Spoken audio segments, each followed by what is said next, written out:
Well, hey there. It's great to see you. Welcome back to the shop where this morning we're going to save a little bit of money. Actually, we're going to save a lot of money by replacing the rear brake shoes on my car. So if this sounds interesting to you and you like to save money or you like to watch other people save money, stick around and we'll get into it. Now, most auto repair shops are going to charge at least $200 and upwards of $300 or more for this very simple job that really anyone can do for just $50 or $60 with the parts and the basic tools that you see right here. Now, most of that cost is going to be in the brake shoes themselves. You go up to an auto parts store, you give them the year, the make, the model of your car, and they'll pull up the parts that you need. These cost about $45. And then you're going to need some what we call consumables, some brake cleaner and maybe some anti-seize lubricant if you don't have any. And that's about it. As far as tools, what you see in front of you is what a lot of people already have in their toolbox. Some of these tools you don't really need. I'm just showing you what I've laid out, anticipating what I might need. You're going to need some sockets, you're going to need some wrenches, you're going to need a screwdriver or two. Really about the only specialty tool I have is this piece here, and it's not really even a brake tool. It's a car door upholstery tool for getting in behind the panels and pulling out the tabs that hold the panel in place. It's not really required, although I will tell you that I find it helpful for the application that I have on my car. All right, so let's get started. The first thing you're going to want to do, obviously, is to take the wheel off. And to do that, you're going to need to jack the car up. Now, I happen to have a floor jack, but you can use the jack that came with your car. Just follow the owner's manual instructions and make sure that you've got the car in park so it's not going to roll. I like to lift it up till just before the wheels come off the ground. Then I got to take the hubcap off, and I'm going to loosen those lug nuts up. So let's do that. Again, I'm using a 1/2-inch socket here, but you can use the lug wrench that came with your car. All I really want to do again is just crack them. It shouldn't be on that tight. There they go. Just a little bit of a quarter turn just to get them loosened up a little bit.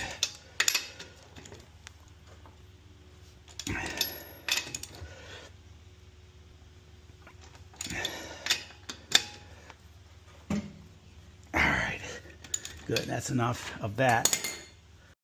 Next, we're going to jack the car up off the ground. This is a front-wheel drive car, so there's no gear in the back. These wheels should spin fairly freely when they're off the ground like that. Now they're just more or less finger loose. They should come off pretty easily unless they're sort of rusted on, but I think if you've cracked them already, they should come off. Last time I had these tires off, to rotate the tires, I put a little anti-seize on the threads so that I wouldn't have to struggle getting them off. Certainly something that's no fun, especially if you're on the side of the road with a flat tire. It just takes a second to put a little anti-seize on there, and that makes sure that these will not rust on. Okay, keep those there so we know where they are. I'm going to take that tire off.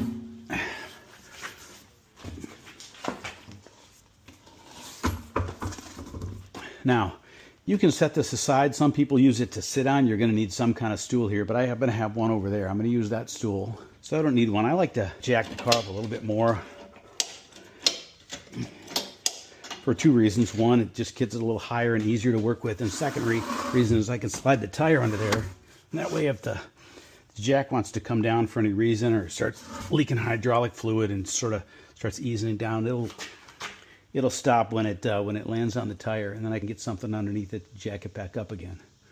So now we've got to take this drum off. This is the outside of the drum that the brakes press against, and unless I miss my guess, it's going to be on there pretty good. So there's a couple of different ways to get it off. Some people hit it with a hammer just to kind of break the seal.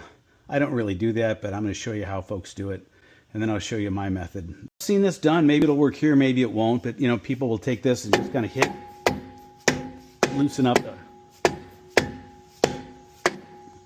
the drum. It's just kind of rusted on behind here. That didn't do much. And again, people might get a little bit more aggressive. And that still doesn't seem to be doing much. I'm not too worried about it. Let me show you my method and what seems to work for me. So the first thing I do is just spray a little WD-40 in there because they're rusty. But you see these two little holes here. I just spray a little WD-40 in there, and those are threaded, and they go all the way through this to the hub. And so I've got a couple of screws here that fit. There we go. We'll get them started here. Like I said, I've got a couple screws here that fit.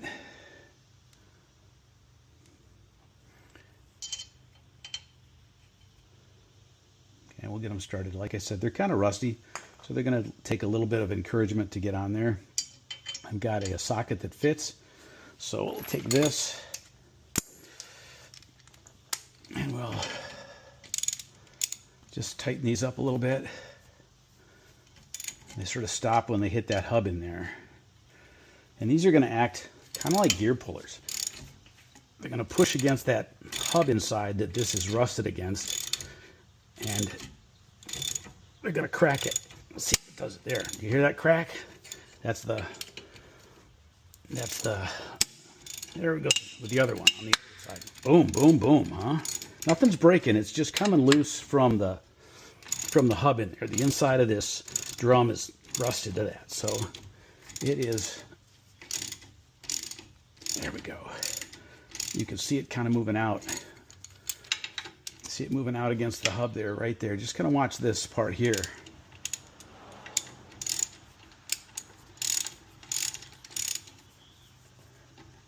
You see how it's moving out? It should be loose now. I should be able to just pull it right out.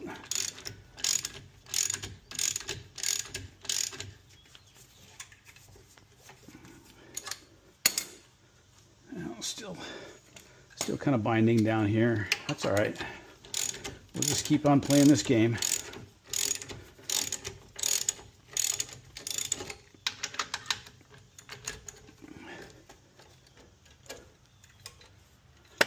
There we go. Last little bit came loose, I think. There we go. Now it's loose. It comes right off. And we'll take those off before we put that back on. But look at all that brake dust that's in there. This whole thing is just covered in brake dust, and we're going to take care of that first and foremost. I'm going to get a vacuum cleaner and vacuum that up. You know, it's dirty, kind of makes a mess of everything, and I don't think it's very healthy to breathe in. I don't think there's any asbestos or anything like that in the brake pads anymore, but it's still very fine stuff, and you don't want to breathe this in. So you don't want to blow this out with a blower or anything like that. I'll show you how to get rid of that. I took the shop vac and I vacuumed this all out, and that should be good for just getting the big stuff out. And I'll show you how to take care of the rest of this dust and kind of clean this up in here before we get in there with our hands and start messing around. All right, before I clean up the inside of that, I am going to just take these bolts out that we used to loosen this up from the drum. By the way, these bolts in this case, and I'm working on a 2017 Nissan Sentra.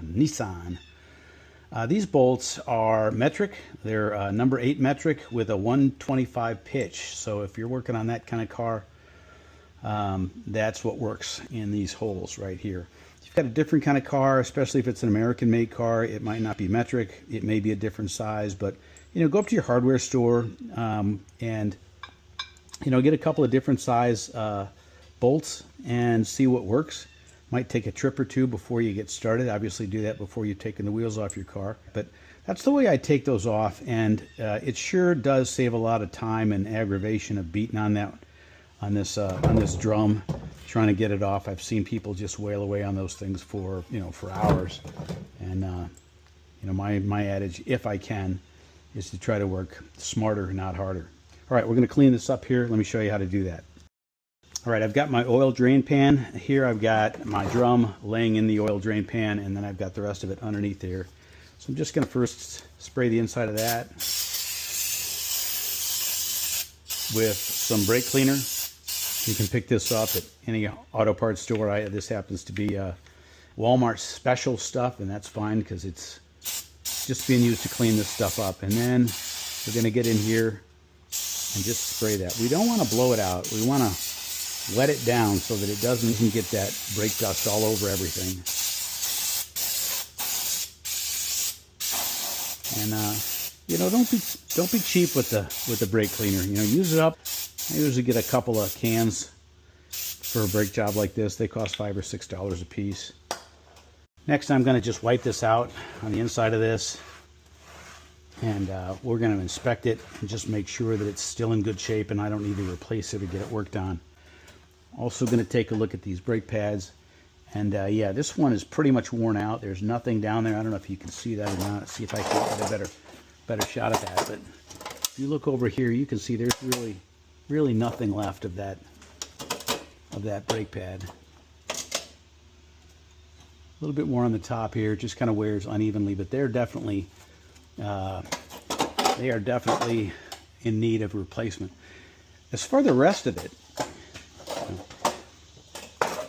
sorry for my stool's kind of creaking there, but as for the rest of it, it's in pretty good shape. All of this hardware, this ratchet piece here, these springs, even the clips are in pretty good shape. You know, a lot of times because your wheel is exposed to the weather, these things are going to rust. You know, water gets in from the backside and stuff.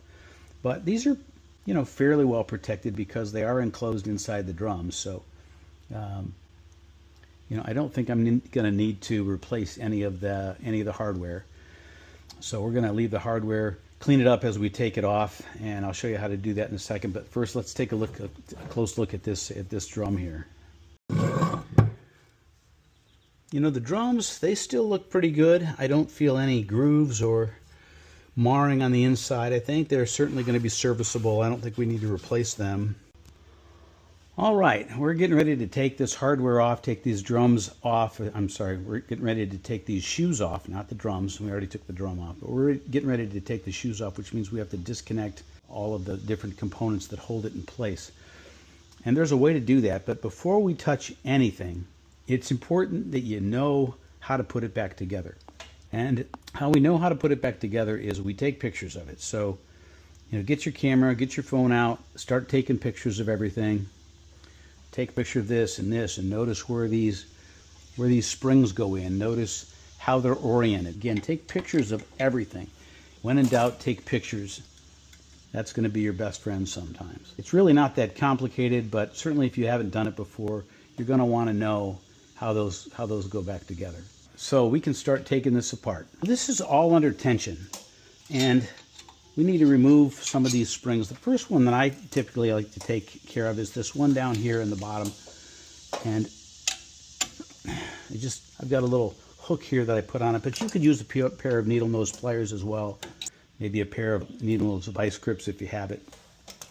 And then I've got a board right here, and I put everything in the exact orientation that it came out. So this came out here. I'm going to put it down here at the bottom.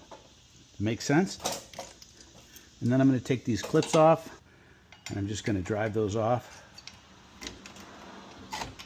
Okay. So that goes on the right side. There's a little keeper in the back side of this. Right there. If anything needs to be replaced, it's those, but I'll just use a wire wheel and clean those up. And they go here, because that was on the left-hand side. Same thing with the one on the right-hand side.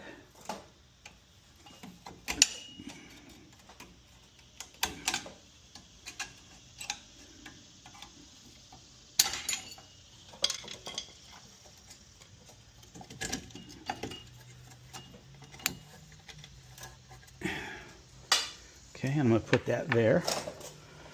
All right. And then this should come free. All right, and we're going to want to take this ratchet out. Okay. Now remember, this was like this. Okay. If you don't know, just look at your picture. Okay. And this was on this side. Those keepers were in this hole right here. Okay, that was on that side. We're going to leave this in place. Okay, and then the next thing we need to do is disconnect this cable here. This is the emergency brake cable. And remember how it was oriented. So the emergency brake cable goes like this. It actually, this little lever arm goes behind this, okay? And the pivot point is at the top. So we're going to need to take that out. I'll show you how we do that in a second. No, let's not forget this. Remember, this went like this, okay? Take a look at your pictures if you're not sure. And that goes in this hole here and the corresponding hole on the other side. So it actually goes above this. All right, next step, getting that emergency brake cable disconnected from this back shoe here. All right, there we go.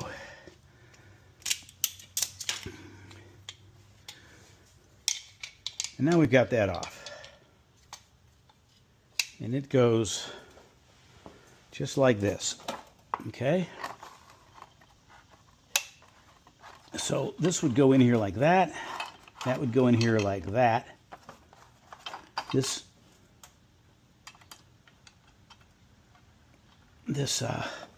spring goes like that. This spring goes down here like that. And these keepers go in the hole. Where's that other keeper? Got to keep track of that stuff. Okay, so now we are ready to put this all back together, which we're going to do kind of in a reverse fashion from how we took it apart. Now, before we get started, there are a couple of things here that we need to take note of, and that are these places right here. You can see there's a little bit of some discoloration on them. Those are called the contact points, and that's where the metal part of the brake pad comes in contact with the back of this piece here. And we're going to put some anti-seize on there because it slides back and forth on those things ever so slightly, but it still does slide. So if we can give it some help in terms of something that's going to keep that from, you know, kind of sticking, then we're going to do that. We do that with this anti-seize lubricant. We put it on pretty liberally, and this stuff is nasty. I mean, it doesn't stink or anything like that, but you know, if you get it on you or you get it on your clothes, it doesn't come, you know, you can't just wipe it off. Now, you can go in and again with a little bit of Dawn dishwashing liquid and some hot water, it'll come off. But if you get it on your clothes, you want to make sure you get it off, you know, pretty quickly. See how I got it on my hands already? It just gets everywhere, and I would prefer to put this on after I get the brake pads on, because believe me, when I start putting the brake pads on, I'm going to start getting this on my hands, and it's going to get on the brake pads, and we really don't want it on the pad part. We don't mind if it gets on the metal part. Anyhow, I would prefer to wait until everything's all installed to put this in place, but then you can't get at it, so you kind of have to pick your poison. Enough about that. Let's start putting these things back together. So again, the very first thing we're going to do is we're going to put this piece on first and then just kind of hang it there. Then we're going to put the second piece on, and then we're going to put that spring in. So let's get this thing on here. To me, this is the most challenging part of the whole thing. You almost need a third hand. I need to separate these two. Remember this? That's what this is for. Get this behind that spring. Kind of hold it up there like that. And then if you can get this in there. All right, the third hand is my knee, I guess. There we go. So we're just going to lay this in there for right now. Okay, and we're going to get this keeper and this clip. And we're going to kind of stick it in here just so that it's kind of ready to go. Put this over here. And we're going to get the same one on the other side. Just put it back here just so it's poking through and it's kind of ready to go, but not really sticking through yet. And then we're going to get this piece and this. And if you don't remember, look at your pictures. This is how it goes back together. It goes in this spot right there. See that? It goes right in there just like that. And it goes in the corresponding one here. And then these two go in here like this. And this is where those keepers come in. So I'm going to battle with one side first. Put this keeper through here. Remember, it goes in that spot there. And just put this right like that. There we go. All right, that's in. Okay, that keeper's in. And we'll put the other one in. What I do is I just sort of pinch them a little bit. They're just a little spring. And you don't want to pinch them too much, but you want to pinch them just a little bit. And there's that keeper coming through there. See that? I'm just going to put this right in here like that.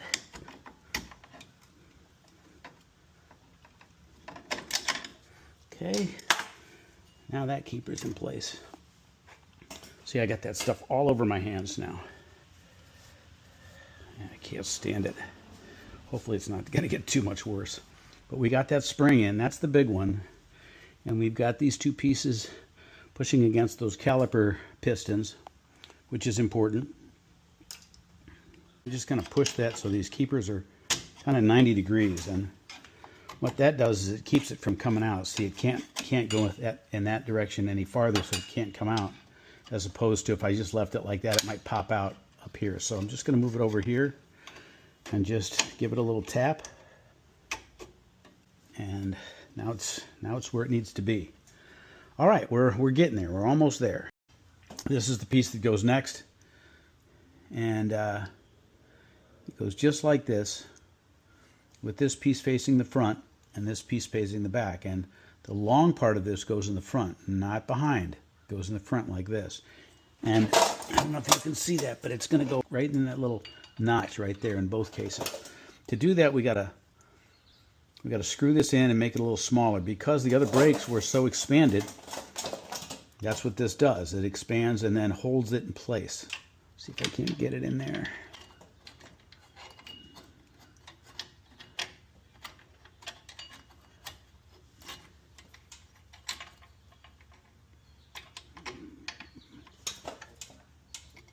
Okay, that I wasn't able to show that, but I got that in by just putting it in place and then really just kind of pulling on this until I pulled this apart enough to slide that last bit up to get it in the slot there.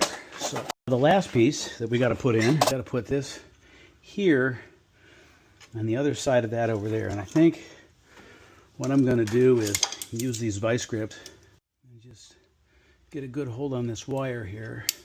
The wire part of this spring.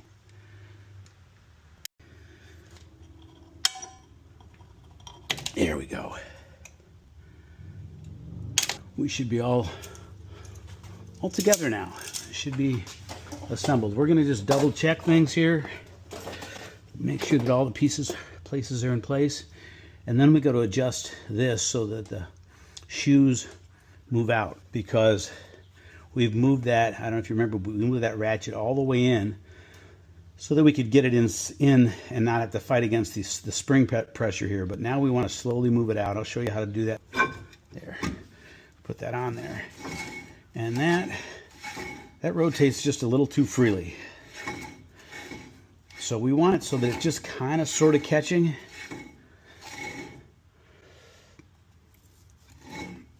So we'll tighten it up a little bit. We'll fit this on there. We'll spin it around and see if it's sort of catching a little bit. And then we'll tighten it up again and we'll put this on. And we'll just do that 3 or 4 times and adjust this as we go. This part is going to start expanding, which is going to make these shoes widen out, which is going to press against the drum. That's how these brakes work. Well, we want them close to the drum, but not actually stopping the drum from working, so that it doesn't have to work so hard when you press the pedal of the car. We want to help it get there. I mean, it'll get there eventually with starting and stopping and starting and stopping. It'll ratchet its way up, but we want to adjust this so that it's at least close.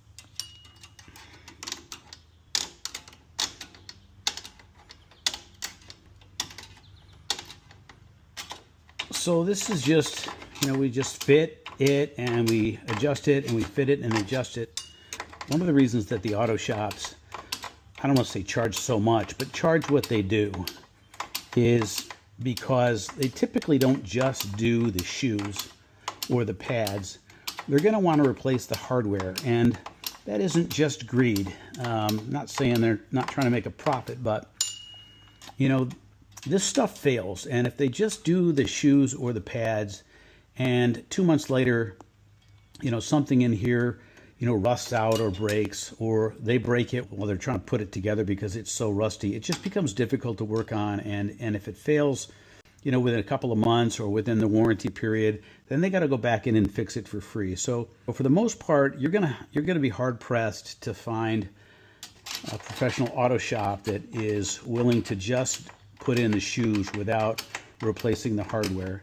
And many of them will say they've got to replace this piece here that is attached to the brake line. We didn't touch any of that stuff, so we're not going to have to bleed the brakes or do any of that. This is still a closed system. This is a very simple repair. But if you replace this, then you're going to have to bleed the brakes. That's another piece of equipment that you're going to have to pay for. If you have to turn the rotors, that's another thing. Or get new drums or rotors, that's another thing. So I'm not saying that to pay $300 or maybe even $400 or more to have your brakes done professionally and done completely is an unreasonable price. I'm just saying that in this case, and in many cases, you don't need all that. And like I said, you're going to be hard pressed to find a shop somewhere that's going to do just a partial, that's just going to replace some hardware or just replace the shoes or just replace the drum or the rotor. They're going to want to do the whole thing. And they've got their reasons for that. And I don't begrudge them that. But when you're doing it yourself, you can sort of pick and choose. And in this case, like I said, all I really needed to do was replace these shoes, put everything back on, and I'm in and out for $50 or so. Anyhow, enough chit chat. Let's see how this fits. Okay, we've got that. You can hear it just kind of rubbing against the drum. If I turn this, there's a little bit of resistance, and I can hear it rubbing against the new brake shoes that we put in there. So I think we're good. I'm gonna button this up and we'll take it for a drive and see how it is. All right, friends, I think that is as good a place as any to conclude this project. I think we're going to call it a success. The rest of the video is really just me demonstrating how to put the tire back on, and I think, honestly, you can do without that riveting footage and witty commentary.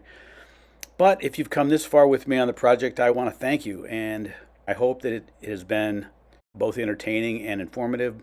And before you leave, please do me a favor and like the video, subscribe if you want to see more content like this, and feel free to leave me a comment. So again, thanks for coming, and I will see you in the next one.